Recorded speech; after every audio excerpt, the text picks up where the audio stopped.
to remember and honor a great leader who dedicated his life to the people. Kamarajar was known for his simplicity, honesty, selfless service, and his remarkable contribution to education. Together we are honored to be your host for today's special celebration. Along with our fellow classmates of 10th, are honored to take you through today's wonderful occasion. சீராரும் வதனமென சிகழ் பரத கண்டமிதல் அதிபதம் பிரணதோஸ்மி விநாயக ஹஸ்திமுகம் சுரசுர கணபதி சுந்தர கேஷம் ரிஷி ரிஷி கணபதி யஜ்ஞ சமானம் பவ பவ Ganapathi. Now it is the time to officially welcome everyone gathered here. So I invite Gokulam to enter the welcome. Good morning to everyone present here. On behalf of my class, I am truly honored to welcome you all to celebrate. Today is a day both languages were a leader known for his utmost simplicity and integrity. As we celebrate his birthday, let us draw inspiration from his noble life and remember his powerful words. I invite our talented dancing duo to present the graceful welcome dance. May I request everyone to encourage them with the round of applause.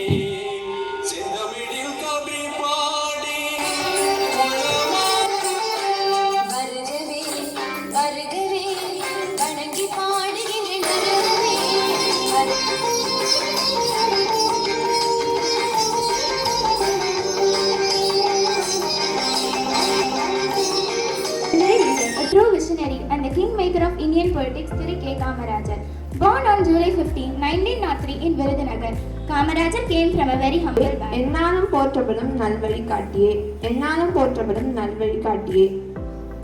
அறியாமை இருளை அகற்றியவரே, அறிவு சுடரை ஏற்றியவரே, ஊதோறும் பள்ளிகள் பல திறந்தவரே, ஏழை பிள்ளைகளின் கல்விக்கண் திறந்தவரே, தாண்டி வாழ்பவர் கல்வி கண்ணை திறந்தவர் தலைமை பண்பில் சிறந்தவர் காமராஜர் பெருந்தலைவர். காலம் தாண்டி வாழ்பவர் கல்வி கண்ணை திறந்தவர் தலைமை.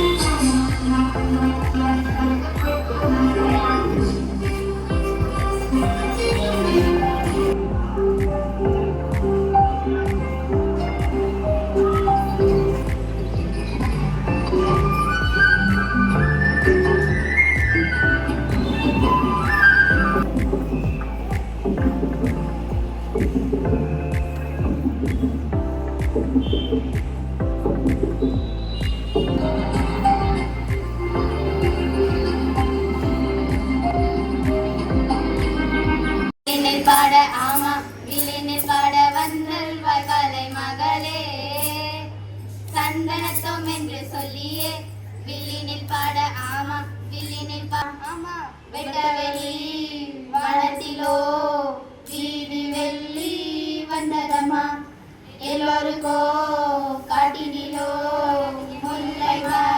படிக்காத மேதனா சொல்லுவாங்க, நம்மள யாரும் படிக்காத மேதன்னு சொல்ல மாட்டாங்க. அதுக்கெல்லாம் ஒரு இது வேணும். இதுனா ஒரு அறிவு கூர்மை வேணும். அதெல்லாம் மற்றும் நல்ல சிந்தனையின் அடையாளம். இன்னைக்கு நம்ம பேச போகும் தலைப்பு காமராஜர் போல் இருப்பது இன்றைய காலகட்டத்தில் சாத்தியமா ஒரு பக்கம். இன்றைய தலைப்பை பொறுத்தவரை மனித நேயமும் நேர்மையும் அணிந்துவிட்டது என்று சிறப்புதான் இருக்கிறது. ஆனால் அதை நான் அணிந்த பல இளைஞர்கள் IAS IPS படித்துவிட்டு அரசியல் சூழல் பணபலத்தை நம்பியே உள்ளது என்பதை தலைப்பாக கொண்டு நான் பேச போகிறேன். நடுவர் அவர்களே, எதிரணி சொன்னது கற்பனைக்கு வேணா நல்லா இருக்கலாம், ஆனா யதார்த்தத்திற்கெல்லாம் செட் ஆகாது. அன்னைக்கு காமராஜர் தேர்தலில் நின்னும் போது மக்கள் அவர்கிட்ட காசு கேட்கல. ஆனா இன்னைக்கு கோடி ரூபாய் செலவு செய்யாம ஒரு வார்டு கவுன்சில் எலெக்ஷன்ல கூட ஜெயிக்க முடியாது. தேர்தல் நேரத்துல அரசியல்வாதிகள் வீடு வீடா போய் ஓட்டு. பவ்யா அவர்கள் சொன்னாங்க, மக்கள் காசு வாங்கி தான் ஓட்டு போடுறாங்கன்னு. ஆனா சில மக்கள் காசு வாங்காம ஓட்டு போடுறாங்க. ஓட்டு போடுறது நம்மளோட உரிமை. அவங்க நல்லது செய்கிறாங்க நம்பிதான் நம்ம ஓட்டு போடுறோம். சரி, அதெல்லாம் அவங்க கருத்து. இப்போ நான் என் கருத்தை சொல்றேன். காமராஜரின் தொலைநோக்கு திட்டங்களை அவர்களுக்கும் வணக்கம். பல தொண்டு நிறுவனங்கள் இருந்தும் நமக்கு என்ன பலன்? கழுத தெரிஞ்சு கட்டணமானது தான். சரி, நாம கதைக்கு வருவோம். சுயநலமும் நுகர்வோர் கடன் தேடாமல் காமராஜராக வாழும் மனிதர்கள் வாழும் வரை சாத்தியமே என்பதுதான் உண்மை. நாடு நமக்கு என்ன செய்யுதுன்னு யோசிக்காம நம்ம நாட்டுக்கு என்ன செய்யணும்னு யோசிக்கணும். நன்றி. எளிமையின் மதிப்பை சொன்னீர்கள் ஜோசிகா. அடுத்ததாக அவையோருக்கு என் வணக்கம். இந்திய நிர்வாக சூழல் மிகவும் சிக்கலானது. நடுவர் அவர்களே, காமராஜர் காலத்தில் இருந்த நிர்வாக முறை வேறு, இன்றிருக்கும் கார்ப்பரேட் மற்றும் டிஜிட்டல் உலகம் வேறு. இன்று ஊழலும் அதிகார துஷ்பிரயோகமும் சிஸ்டிக்குள் உரிமைவிட்டன.